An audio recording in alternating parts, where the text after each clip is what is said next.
Hello, kitties. This is Ginger Kitty, ASMR. So today, I wanted to do my top 10 horror movies. Horror movies. Horror movies. This is different from the list of suspense movies that I did at the beginning of my Halloween series. These are more scary. They have a little bit what I consider to be more gory subject matter, and I find them to be the ultimate kind of Halloween movies, as you can tell by my top choice here.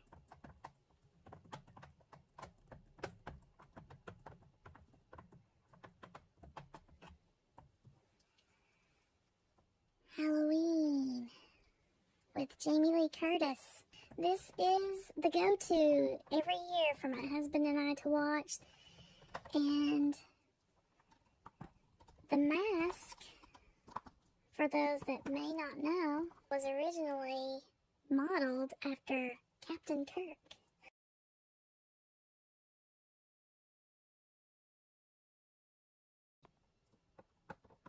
This movie really scared the pants off me when I was young. So that is my number one pick.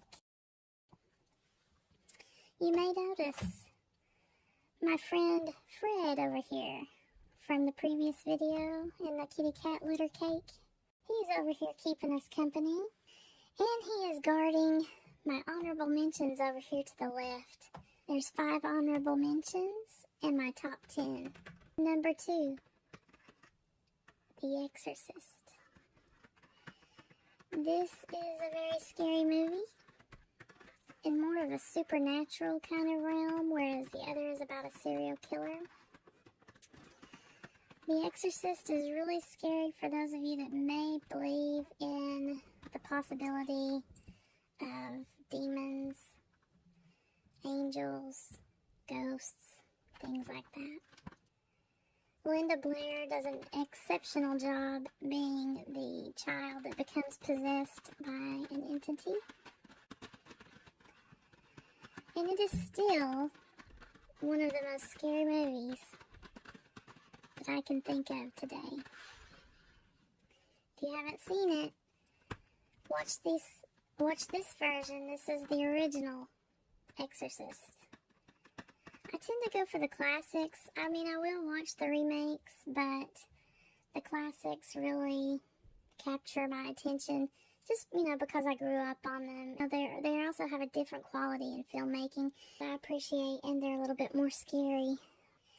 Now, this is a little bit more modern retelling of another one of my favorite stories, which is also in this list. This is an example of not quite a remake of a classic horror film. It's a sort of a backstory of what becomes a classic horror story. Number 3, The Conjuring. This is a story for those of you that grew up on films like Amityville Horror, Poltergeist, The Haunting in Connecticut, various other stories, Annabelle, that involve the supernatural, paranormal experiences and investigation research of Ed and Lorraine Warren.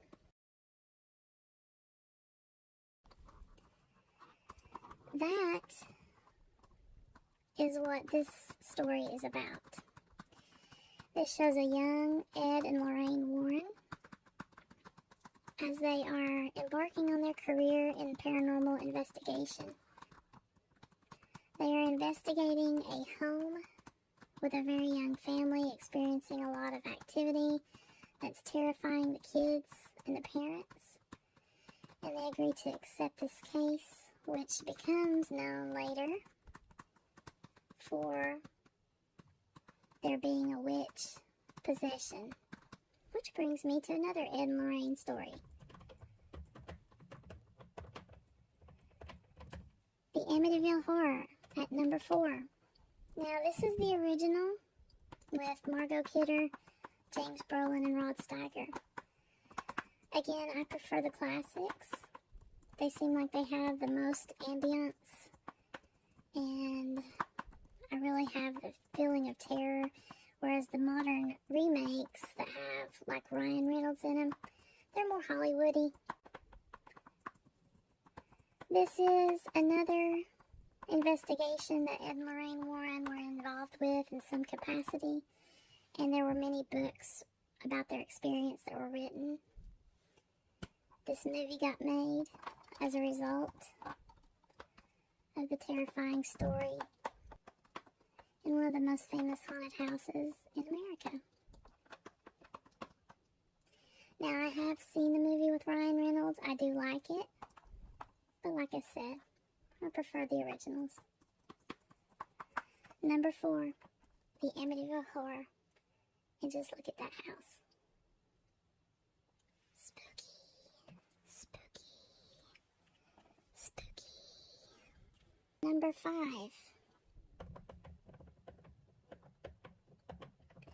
Also another modern-ish story. This is The Ring, and it is about an entity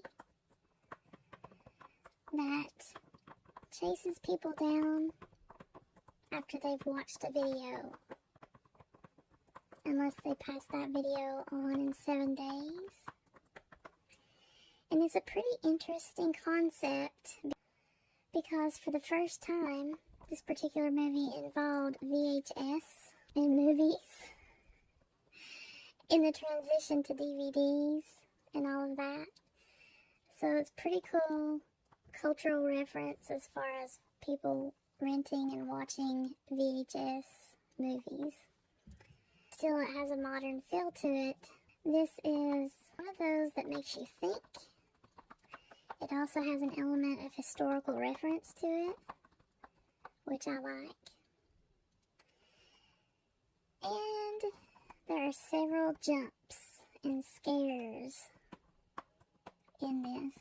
Now, this is a triple feature, but the movie, all of these are scary movies, but the movie that I wanted to put on my number 6 is The Strangers. This movie scared the crap out of me.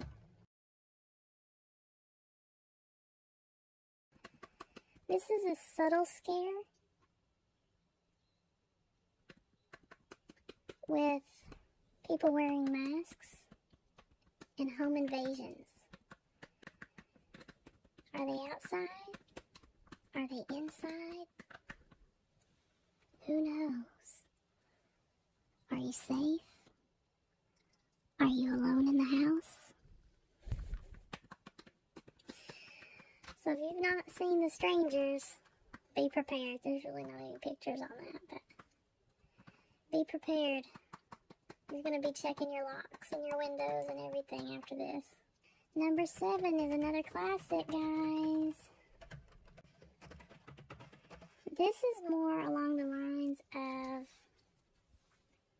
a subtle scare that builds over the course of the movie. And there's a lot of subtext in it. Number 7, The Shining with Jack Nicholson. Look at that picture. That's iconic. He is probably the scariest performance when I think of someone being psychotic, going insane. I think of this movie and his facial expressions, his acting, everything just screams madness, madness, madness. Stanley Kubrick did a good job with giving you the ick factor. There's a paranormal element to this as well. A spooky haunted hotel also. But that face right there says it all. Number 8, Dracula. Dracula. Dracula.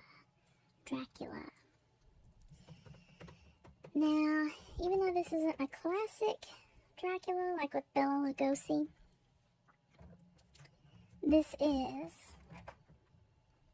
a really good older version of Dracula, but this has several stellar actors and actresses in it. Winona Ryder, Gary Oldman, Anthony Hopkins, of course, plays excellent here in this movie. Keanu Reeves, many people in this did a really wonderful job. And it has a little bit of a rock star element of Dracula. But if you think about it, they've always kind of made Dracula out to be that romantic, murderous villain that you almost feel sorry for. Because of the struggle, losing his lifelong love, Mina.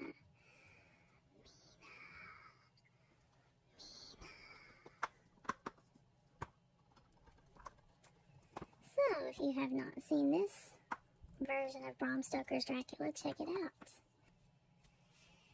Now, this is another example of a remake, and while I do like the classic, I do enjoy the acting in this and the effects. So, number 9 is The Haunting. This has Liam Neeson, Catherine Zeta-Jones, Owen Wilson, and Lily Taylor. Lily Taylor was also in The Conjuring. This is a remake, but I like the effects, and they don't go overboard, in my mind, in my opinion, with making it almost comical with the effects, although there are a lot more visual effects in this version versus the original. The original is more in your psyche. You know, everything is in your mind, voices, sounds. This does have a more visual element. And number 10, When a Stranger Calls, with Charles Durning, Carol Kane, and Colleen Dewhurst. This is the original reason why most people are afraid to babysit, because of this story. It's an urban legend which got made into a book and movie. And it had some sequels. But Carol Kane is amazing in this. And this is the original. They have now done a remake, which was okay. It was still scary. But again, I prefer Carol Kane's acting in this original. When a Stranger Calls, number 10. Have you checked the children? Children. Honorable mention. Number 11. Flatliners. Now this movie sort of has the Brat Pack of the day, with Kiefer Sutherland and Julia Roberts, Kevin Bacon, and one of the Baldwin brothers, I think it's Steven, I can't remember. But the topic, the supernatural element to it, was original for that time. A group of doctors trying to bring people back to life.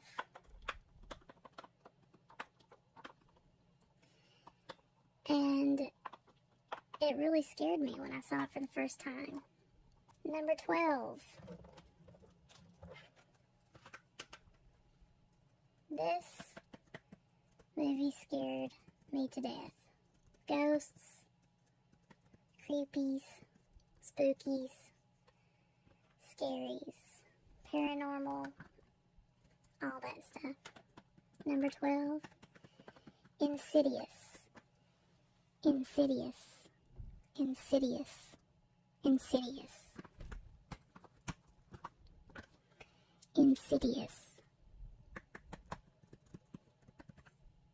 Check that out. Creepy kids and everything. Number 13. Lucky number 13. I Know What You Did Last Summer. Another urban legend that comes to life on screen. Got the psycho killer element, the urban legend with the hook. All of that.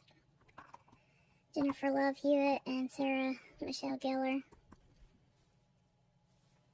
Number 14 in my honorable mentions. The Descent. This is about a group of people, women in particular, that like to have adventure. And they go on these trips all over the world. They get into caving, where they explore these caves. And that's what this is about. One of the girls has recently experienced a traumatic loss, and her friends are trying to give her a trip so that they can all have some time as a group of friends. And chaos happens pretty quickly. Very spooky, a lot of jumps and scares, but it is also psychological in the main character's struggle. And number 15 in my honorable mentions, The Grudge. Again, Sarah Michelle Gellar is in this one. She was on a roll there for a time in her scary movies from her previous past as Buffy the Vampire Slayer. This is a paranormal story, very psychological taught elements all throughout it. And this is also based on a Japanese urban legend that made its way over to America. And there was a period there of several movies that were like this, and I believe even The Ring was originally a Japanese folktale or urban legend, something like that, that made its way over here as The Ring. So this is number 15. This has ghosts. This has scary stories. Spooky factor. The Grudge. The Grudge. The Grudge. The Grudge. So those are my top 10 horror movies with 5 honorable mentions. I hope you've enjoyed these selections. And if you have not seen them, I suggest that you give them a try for your spooky Halloween party or quiet evening at home. Thank you so much for watching. I hope you've enjoyed my Halloween series the month of October. I didn't quite make it to all 31 days. I've experienced some filming and audio issues, but I have learned a lot, and I hope that you have enjoyed these. Please leave in the comments below what you would like to see in the future. And thank you for your patience as I learn how to create ASMR content for you guys. Happy Halloween!